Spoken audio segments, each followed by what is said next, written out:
Alina,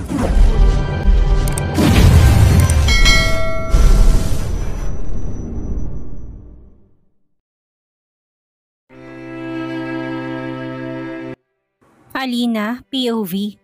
Diretso na ako sa presidential suite pagkagaling ko na accommodation.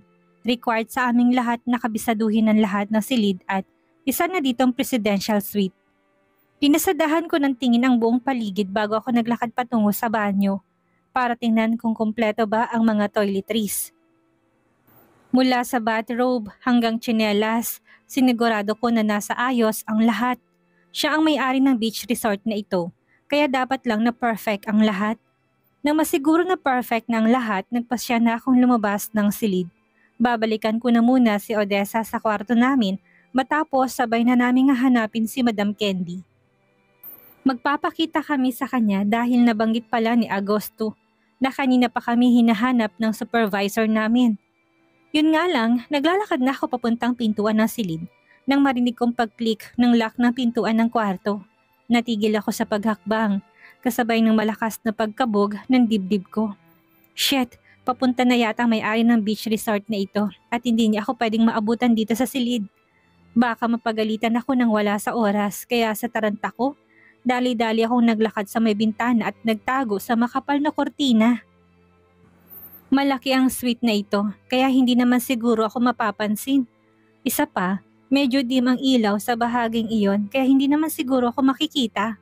Huwag lang siyang lumapit at hawiin ang makapal na kortina na ito. Kung hindi lagot talaga ako. Kasabay na pagbukas ng pintuan ng silid ay ang pagtakip ko sa aking bibig. Gamit ang aking palad sa takot na baka makalika ako ng ingay. Shit, kung alam ko lang hindi na sana ako nagpaka-hero pa. Dapat binilisan ko na lang hindi niya ako maabutan. Mukhang malalago talaga ako nito kapag nahuli niya ako. Stel, babe please naman oh. Pumayag ka na kasi. Dito na lang ako. Hindi ako sanay na mag-isa sa silid eh. Natatakot ako. Hindi ko pa nga mapigilan na mapalunok ng sarili kong laway nang marinig kong isang boses ng babae na biglang nagsalita. Gustuhin ko mang sumilip para makita kung ilan ba talaga sila pero natatakot naman ako. Glenda, please pumayag ako na sumama kayong dalawa ni Selena dito. Kaya sana wag mo namang ubusin ng pasensya ko. Alam mo naman na noon pa man ayaw ko nang kinukulit ako. Narinig kong sambit ng isang baritonong boses. Sa sobrang lakas ng pagkakabigkas niya sa katagang binitawan niya, hindi ko maiwasan na lalong magrigodon ang puso ko sa sobrang kaba. Alam kong si Mr. Benaventura ang nagsasalita. Boses pa lang nakakatakot na. But I love you at kaya ko sumama dito dahil sa'yo. Sooner or later, magpapakasal tayo at bubuo ng pamilya. Kaya eto na rin sigurong tsansa na sanayin mo sarili mo na kasama ako. Na magkasama tayo. Please, Estelle. Halata ang lambing sa boses ni Glenda habang sinasabi ang katagang iyon. Hindi ko naman mapigilan ng mapairap. Yes, si Glenda, ang actress na hinahangaan ni Mean. Totoo pala ang chismis, malandi pala talagang babaeng ito. Imagine, pinapalabas na siya ni Boss Estelle, ayaw pa rin. Anong gusto niya? Nagtaka pa nga ako ng ilang saglit lang, biglang tumahimik ang buong paligid. Hindi na ulit sumagot si Boss Estelle at dahil kinain ng curiosity ang buo kong sistema, sumilip ako ng very light at gano'n na lang ang gulat ko nang mapansin ko na nakakandong na si Glenda kay Sir Stell. Nasa sofa silang dalawa at abala na sa pagtutukaan. Parang biglang nanginig ang tuhod ko sa aking nasaksihan. Kasabay ng hindi maipaliwanag na damdamin na kaagad na lumukob sa buo kong pagkatao. Hindi naman ako naiinggit pero para bang may kurot sa puso kong naramdaman. Para bang sobrang bigat sa pakiramdam na nakikitang naghahalikan silang dalawa ngayon. Ah, Stell babe, I love you. Ikaw lang at wala ng iba. Narinig kong sambit ni Glenda kasabay ng pagpatak ng luha sa aking mga mata. Wala sa sariling napahawak ako sa aking dibdib dahil sa nararamdaman kong kirot sa bahaging iyon. Ano bang nangyayari sa akin? Bakit ako naiiyak? Bakit ako nakakaramdam na matinding lungkot at sakit? Napakurap ako ng makailang ulit at mabilis na binawi ang tingin sa kanilang dalawa. Hindi maganda ang mangboso. Kaya naman maghihintay ako kung kailan sila matatapos na hindi sila pinapanood. Nakakangalay pa lang, nakatayo lang.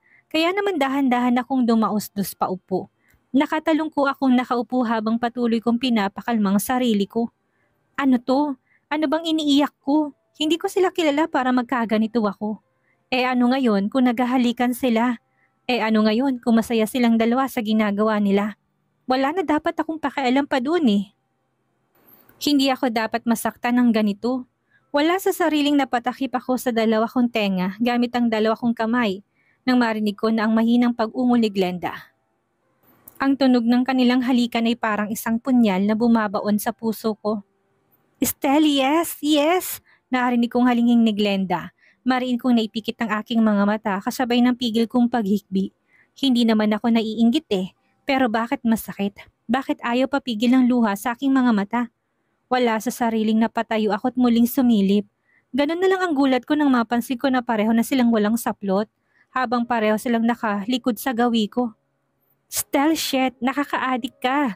Halos pasigaw na bigkas ni Glenda sa kaulayaw niya. Muli ako nag-iwas ng tingin at muling napaupo. Kailan ba sila matatapos? Bakit ang tagal? Hanggang kailan din ako iiyak dito sa likod ng kortina? Stell POV. Ngayon ang araw ng grand opening ng Susan Montblanc Beach Resort. Ipinangalan ko ito kay Lola bilang pagpupugay sa kanyang alaala. Hindi man ako maging malapit sa kanya noon pero naging mabuti at mabait naman siyang abuela sa akin. Masakit pa rin sa pamilya namin ang pagkawala niya pero mas mapait sa puso ko na hanggang ngayon hindi pa rin matagpuan si Alina. 3 taon na rin ang matulin na lumipas. Pero hanggang ngayon wala pa ring malinaw na balita tungkol sa biglaan niyang paglaho. May mga usap-usapan na patay na siya pero hindi ako naniniwala. Alam kong buhay pa siya dahil walang katawan na natagpuan kung saan siya nawala. Sana lang talaga dumating ang time na magkita kami, na magpakita na siya. Ang bilis lumipas ng mga araw at sana magpakita siya kung saan malakas pa ako para naman maipakita ko sa kanya ang pagsisisi sa mga nangyari. Estelle, I love you. Kailan ba tayo maglalabas ng announcement tungkol sa engagement natin? Malambing na tanong sa akin ni Glenda habang nandito kami sa sofa. Katatapos lang ng mainit na sandali sa pagitan naming dalawa at hindi ko mapigilan na mapasulyap sa kondom na ginamit ko kanina lang na nasa sahig. Masyadong makulit itong si Glenda na kahit anong pilit ko na iwasan siya talagang dikit naman ng dikit. Hindi nakakaintindi at dahil lalaki lamang ako at may pangangailangang sexualidad, mahirap din talagang tanggihan. Engagement? Wala sa plano. Malamig kong bigkas sabay tayo. Naglakad ako patungo sa banyo para maglinis ng katawan. Wala akong plano na magpakasal kahit na kanino. Ikinasal ako kay Alina at kung nasan man siya ngayon, siya lang ang kikilalanin kong asawa at wala nang iba pa. But still, babe, kailangan na nating i-announce ang engagement natin. Nakakahiya na kasi eh. Ilang beses tayo nakita ng mga reporters na magkasama sa isang silid. At baka kung anong isipin sa akin ng mga fans ko. Narinig kong sambit ni Glenda, napatigil ako sa paghakbang at hindi ko mapigilang mapangisi. Seryoso siyang hinarap bago nagsalita. Magkasama sa isang silid? Hindi ba't yun naman ang gusto mo? Seryoso kong sagot. Napansin ko na natigilan siya kasabay ng pamumula ng kanyang pisngi. Napahiya marahil sa sinabi ko. Walang tayo, kaya huwag ka na mag-expect na higit pa sa mga nangyayari sa atin. Alam mo naman siguro na ikinasal na ako, hindi ba? Na may asawa na ako at hindi ako pwedeng magpakasal sa iba. Muling bigkas ko. Pero wala na siya. Matagal nang patay si Alina. Mahinang sagot niya sa akin. Shut up, hindi siya patay. Nagtatampo lang siya at nasa paligid lang siya. Bigkas ko. Gulat naman siyang napatitig sa akin. Hindi patay? No, wala na siya. Kailan mo ba matatanggap na wala na siya dito sa mundo? Nabanggit ni Selena sa akin na hanggang ngayon sinisisi mo pa rin ang sarili mo sa pagkawala niya. Pero sana naman hayaan mo na. Palayain mo na siya. Bigkas niya. Wala sa sariling naikuyom kong aking kamao at insang. Hakbang ko ang pagitan namin dalawa ni Glenda. Galit ko siyang tinitigan sa kanyang mga mata. Kasabay ng mahigpit kong paghawak sa ibaba ng kanyang baba. Takot ang kaagad na rumihistro sa kanyang mga mata. Dahil sa ginawa kong iyon. Sino ka para sabihin ng bagay na yan? Sa lahat ng ayaw ko, yung kinukontra ako sa lahat ng mga sinasabi ko. Katulad ka lang din sa iba pang mga babaeng dumaan sa buhay ko. Walang special sa'yo, kaya naman wag na wag kang mag-expect ng higit pa sa sex. Ngayon kung hindi mo kayang tanggapin yun, wag na wag ka nang lumapit sa akin kahit kailan. Halos pasigaw kong bigkas, tulala naman siyang napatitig sa akin. Pero Stell, mahal kita. Mahal na mahal at... Hindi niya na natuloy pang sasabihin niya nang mabilis kong itinaas ang isa kong kamay. Napatitig kasi ako sa makapal na kortina nang mapansin ko na para bang gumalaw yon. May tao ba? Imposible, dalawa lang kami ni Glenda sa silid na ito noong dumating kami, kaya imposible na may makakapasok. Isa pa, nandito kami sa top floor ng hotel at tanging pintuan lang ang magiging access sa paglabas at pasok ng silid na ito. Paano may parang figura ng tao akong nakikita sa may bintana? Estelle! Narinig kong sambit ni Glenda pero matalim ko na siyang tinitigan.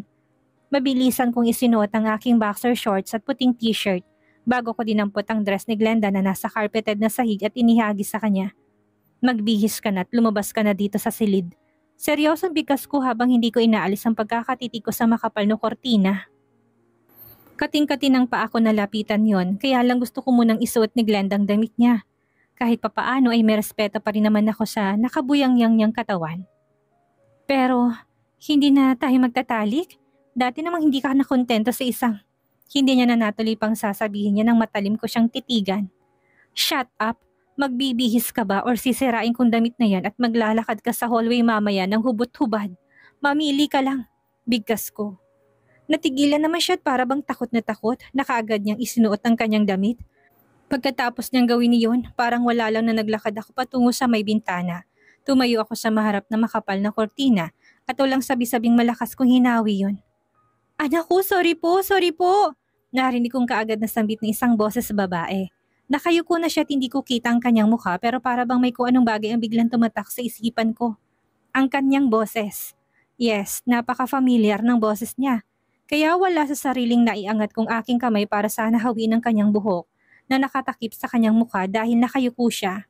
Pero natigilan ako na biglang nagsalita si Glenda na nasa likuran ko lang pala. May tao? Ibang tao? Shit, baka naman reporter.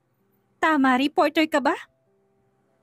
Bigkas niya at mabilis niyang hinawakan sa braso ang babae. At hinilas sa braso. Naging dahilan yon kaya mabilis tong nagangat ng tingin at hindi ako makapaniwala nang masilayan kong kanyang itsura. Alina?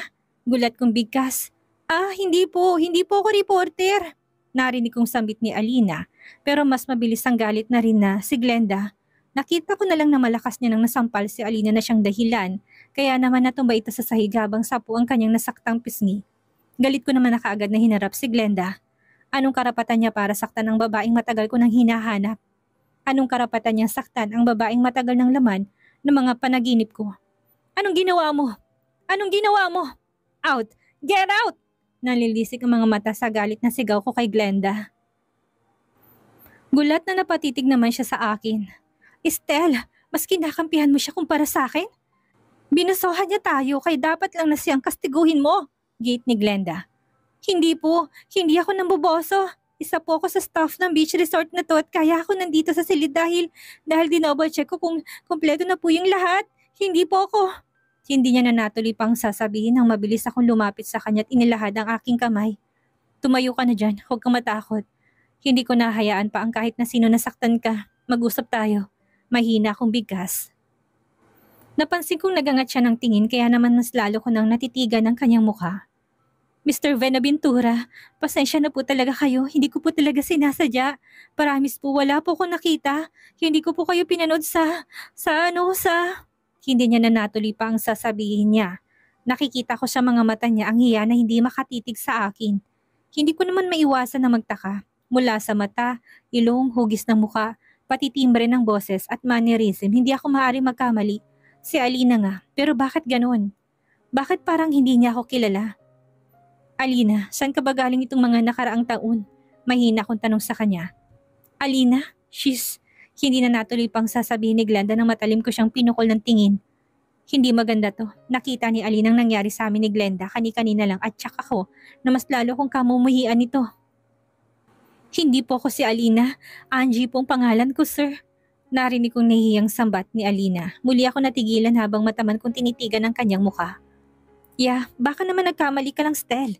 Matagal nang patay si Alina at parang hindi ka naman kilala ng babaeng yan. Muling sabat ni Glenda. Sa sobrang inis ko, hinarap ko si Glenda at hinawakan sa braso. Galit ko siyang tiningnan sa mga mata bago ko siya pinakaladkad na hinila patungo sa pintuan. Hindi ko kailangan ng opinion mo, kaya lumabas ka na. Seryosong bigkas ko. Pero Stell, baka scammer ang babaeng yan. Baka kung anong gawin niya sa'yo. Pumasok siya dito sa loob ng kwarto mo na walang pahintulot at baka may hidden agenda siya. Bigkas ni Glenda.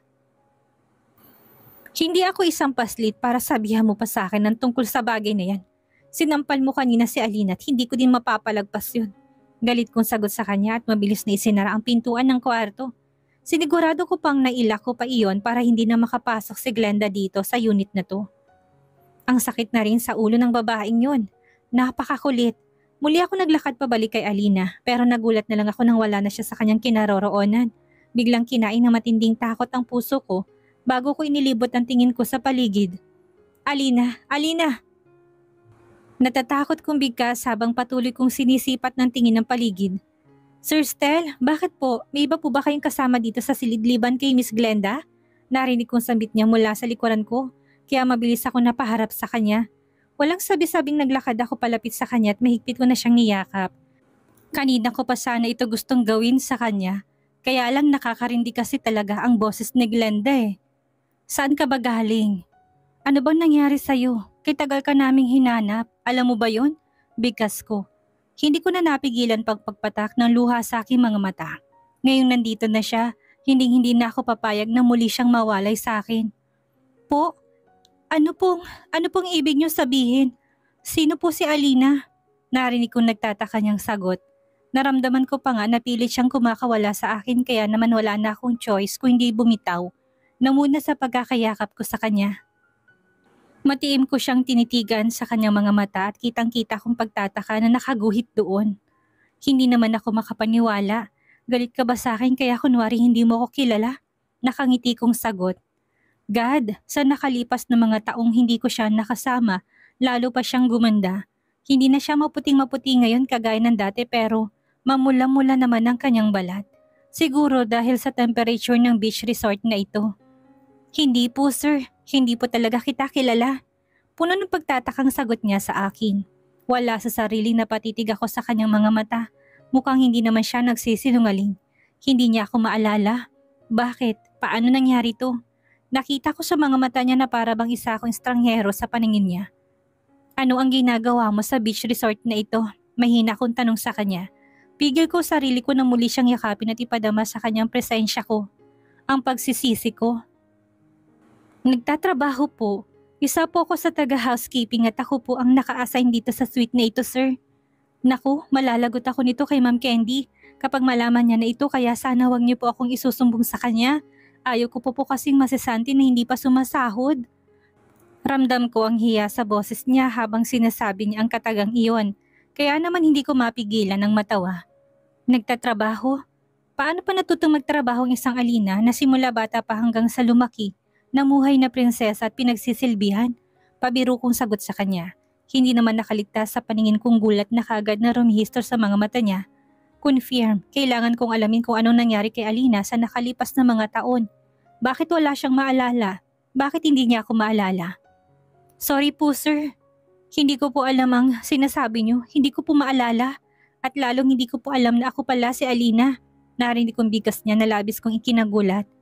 Ang totoo po, hindi ko po kilala kung sino po talaga ako. 3 taon na po ako naninirahan sa kabilang isla na walang maalala at kung saan ako nanggaling. Kung sino po ako. Alina po ba talagang pangalan ko? Magkakilala po ba tayo, sir? Mahina niyang sagot sa akin.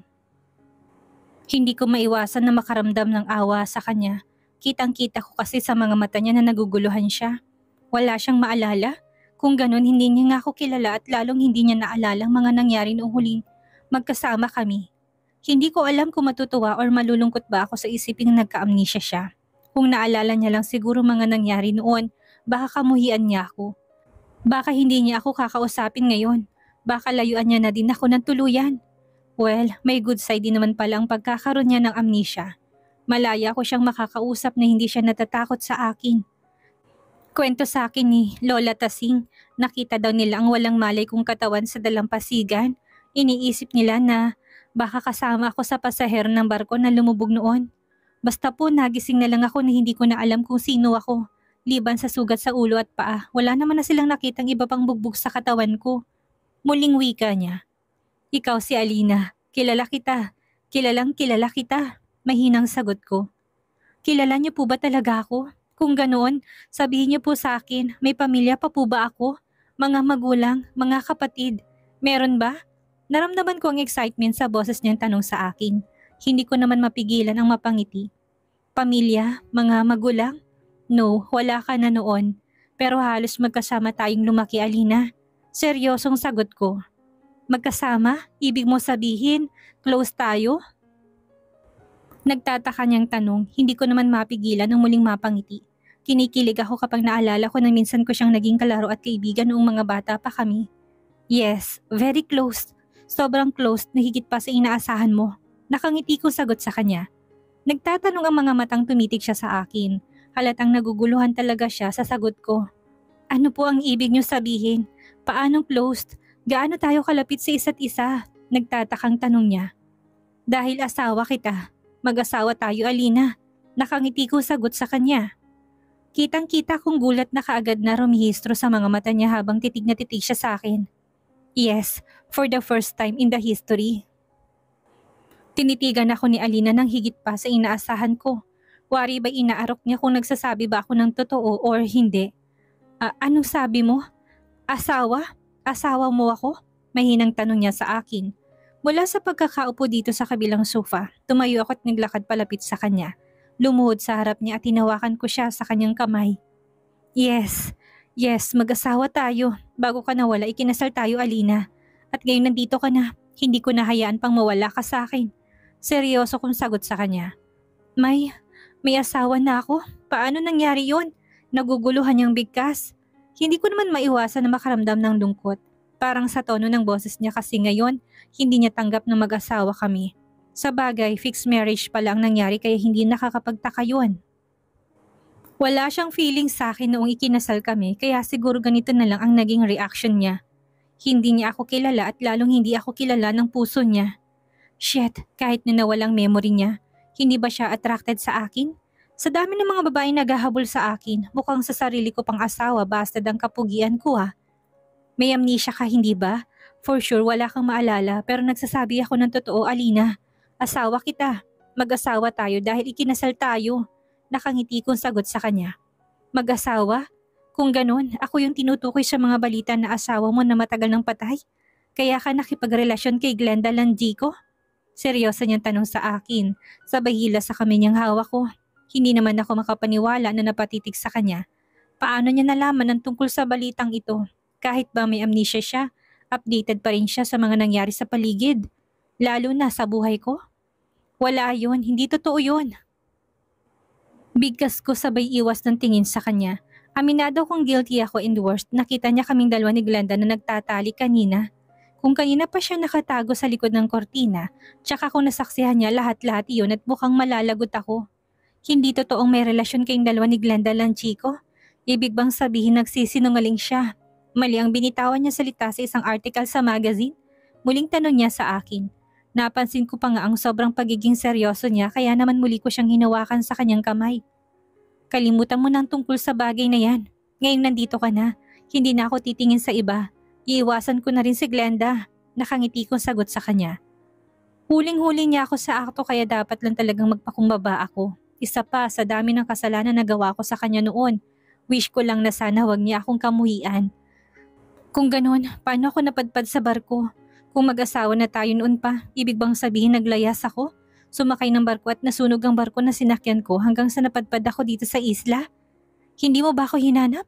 Muling bigkas niya. Hindi naman ako makapaniwala sa sobrang lawak ng imagination niya. Imagine naisip niya pa ang tungkol sa bagay na ito. Hindi ganun ang nangyari. Nakangiti kong sagot sa kanya. Paano nga ba? Paano ko ba ipapaliwanag sa kanya na kaya siya nawala dahil sa prank ni Selena? Hindi ako maniniwala. Bigas niya at muling hinilang kami niyang hawak ko. Parang gusto ko magprotesta pero bawal pala akong magalit. Lalo na't malaki ang kasalanan ko sa kanya. Ano kaya ang mangyayari ngayong muling nakaharap ni Stel si Alina? Sa pagbabalik ni Alina, ano ang mangyayari sakaling magbalik ang kanyang alaala? Yan ang ating aalamin sa susunod nating kabanata.